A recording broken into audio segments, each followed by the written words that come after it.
Hello and welcome back to Orkies workshop. I'm going to show you how I made the B-pillars for my campervan.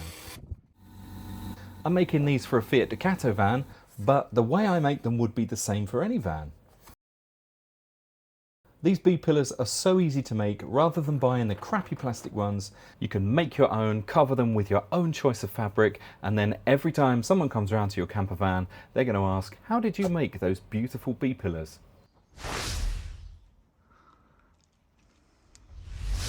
Let's start by hanging some craft paper, or you could use old wallpaper if you have some hanging around in your loft. Secure it using some masking tape or gaffer tape. Make sure you cover the area that you want to cover with your B-pillar.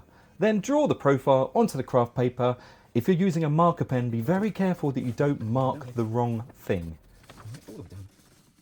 Then remove the craft paper from the van and cut along your line. That was easy. Once you've got it all cut out, pop the template back in place and check that it's a good fit. Remember that the 2mm foam backed fabric that we're going to use will give you a little bit of wiggle room. And you can also sand the plywood into the perfect fit. I have a box van, so the back of my profile is going to be flat, but you may have a normal van and therefore you'll have a profile on the front, inside the van, and the profile of the van itself. Okay, so we've got our templates made. Time to get your wood out. I'm using a 3mm lightweight plywood for mine. I just place the template on top of the wood, tape it down, mark the edges, then I remove the template to reveal the amazing profile we just made. Then using a jigsaw, I carefully cut along the lines. The blade that I use, I've put in the description. Take your time. It's best to err on the large side of the line, so then you can always sand back the plywood to the perfect fit. I needed to adjust the metal frame on the van slightly so the B-pillars fitted better.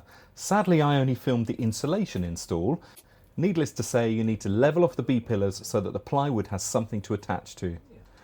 I use the button fix system to allow me to attach and reattach the covers as I want in the future, just in case I need to adjust anything, and I'll leave a link to them in the description. As you can see on screen, there's a big old gap and that needs to be filled. So I measured the widest point of the gap and then cut some strips of 3mm flexi-ply to that size. So now it's time to attach the flexi-ply to the profile we just made. I dampen the flexi-ply slightly using a damp cloth. Then I apply wood glue along the edge where the two bits of ply meet. Sometimes a little wooden block will help, just to hold things together, especially on the corners.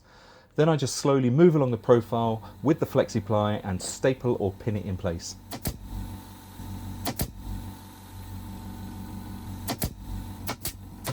I use headlining fabric to cover the B-pillars because it has a 2mm foam backing to it, making it, just a nice little soft feel.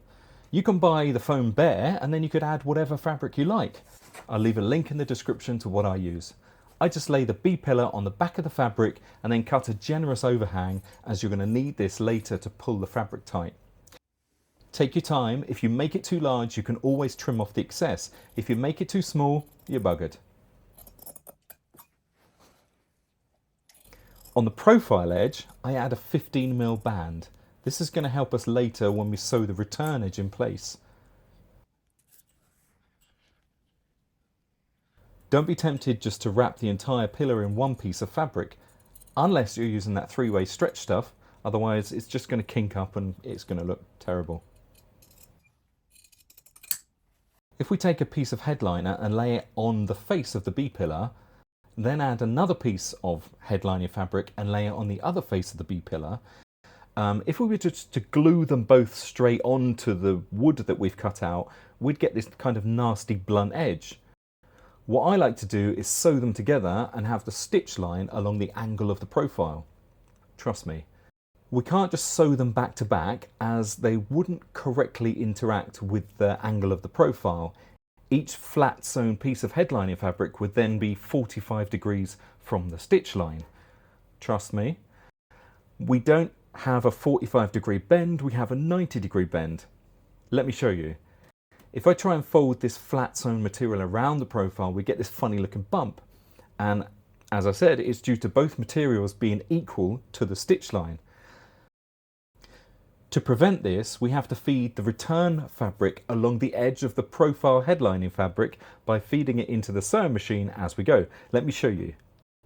It's a little strange. Try a few test bits first, but as you can see, sewn like this, we get a 90-degree angle on one side of the fabric, and that's the return side of the fabric.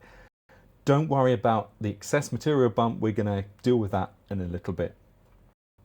As you can see, as I fold out the 90-degree sewn line, we get a great finish that wraps perfectly around our B-pillar profile onto the return.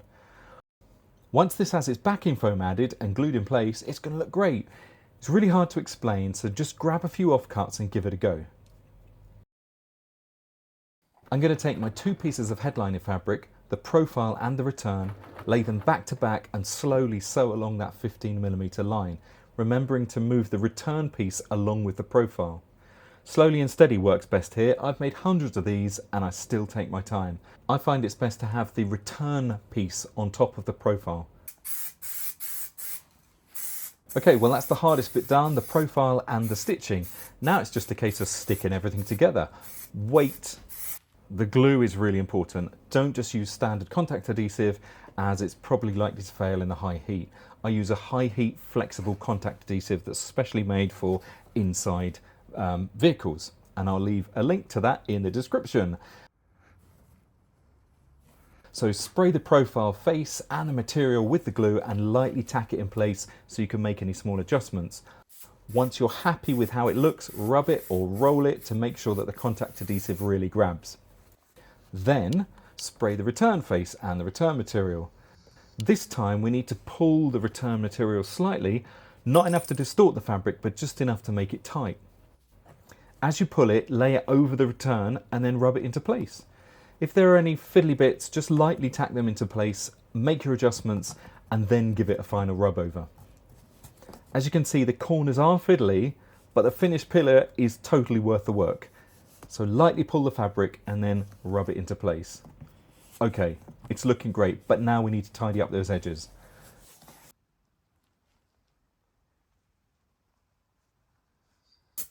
As before, spray the wood and the material, apply a little pressure, and then that's going to make the material tight as you rub it into place. Do this all the way along. If there's too much material, you can always trim off the excess.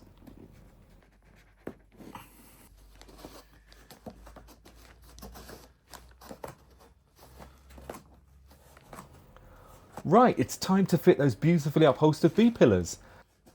With your B-pillars metalwork levelled with little pieces of wood in the areas where you're going to be fixing to the B-pillar, you can use the button fix method or press button with a wood screw, or just glue them in place. I don't recommend gluing them, as you might need to access them one day. So pushing the button fix in home is such a satisfying noise. I also covered the crossbar between the two B-pillars for that kind of final professional look. And as you can see, they look great. And best of all, they're custom made for my campervan, and there's no nasty plastic. If you've enjoyed this video, I also have a video on making the box that goes around the bottom of the driver's seat. I'll leave a link to that on screen here. Thank you so much for watching. Don't forget to subscribe so you don't miss out on the next build.